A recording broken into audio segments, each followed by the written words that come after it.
नमस्कार, मैं शालिनी और आप देख रहे हैं रियल न्यूज। आइए बढ़ते हैं आज की बड़ी खबर की ओर। हैवान पिता को कोर्ट ने सुनाई 10 साल की सजा। 12 साल की बेटी के साथ की थी गंदी हरकत।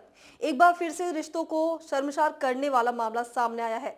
कलयुगी पिता को अपनी ही बेटी के साथ अश्लील हरकत करने के आरोप में जेल भेज दिया गया है। पिता द्वारा अपनी नाबालिग बेटी के साथ किया गया दुराचार कोर्ट ने सिद्ध पाया और उसे 7 साल की सख्त सजा सुनाई। इसके साथ ही अदालत ने दोषी पर 30,000 रुपए का जुर्माना भी लगाया। विशेष लोक अभियोजक विकास गुप्ता ने जानकारी दी है कि 14 जुलाई 2022 को एक महिला ने उद्धव सिंह नगर जिले के कुंडा थाने में अपनी शिकायत दर्ज कराई थी।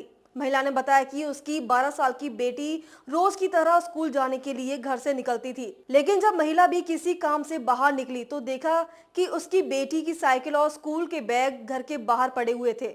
इसके अलावा बंधी हुई भैंस भी गायब थी। महिला ने अपनी बेटी और भैंसों को ढूंढते हुए जंगल की ओर रुख किया और बेटी का नाम लेकर आवाज दी। इसी बीच उसकी बेटी नग्न अवस्था में रोती हुई उसके पास आई। विरोध करने पर तमचा और कट्टा दिखाकर धमकाता था। महिला के पीछे उसका पति भी आ पहुंचा। बेटी ने अपनी मां को बताया कि उसके पिता ने उसे भैंसों को चराने के लिए जंगल में लाया था, जहां आरोपी पिता ने उसके साथ गलत हरकत की।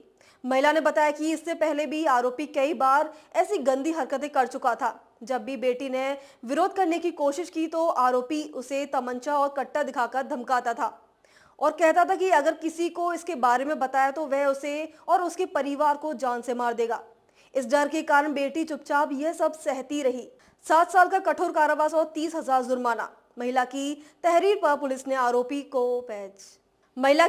पुलिस ने आरोपी पिता के खिलाफ मुकदमा दर्ज किया है और उसे गिरफ्तार कर जेल भेज दिया गया है। इसके बाद आरोपी के खिलाफ पॉक्सो न्यायालय के न्यायाधीश अश्वनी गौड़ की अदालत में मामला चल रहा था। इसी दौरान विशेष लोक अभियोजक विकास गुप्ता ने 6 गवाहों को पेश किया। पॉक्सो न्यायाधीश ने आरोपी को दोषी ठहराते हुए धारा 9-10 पॉक्सो एक्ट के तहत उसे 7 साल के कठोर कारावास और 30,000 रुपए का जुर्माना सजा सुनाई।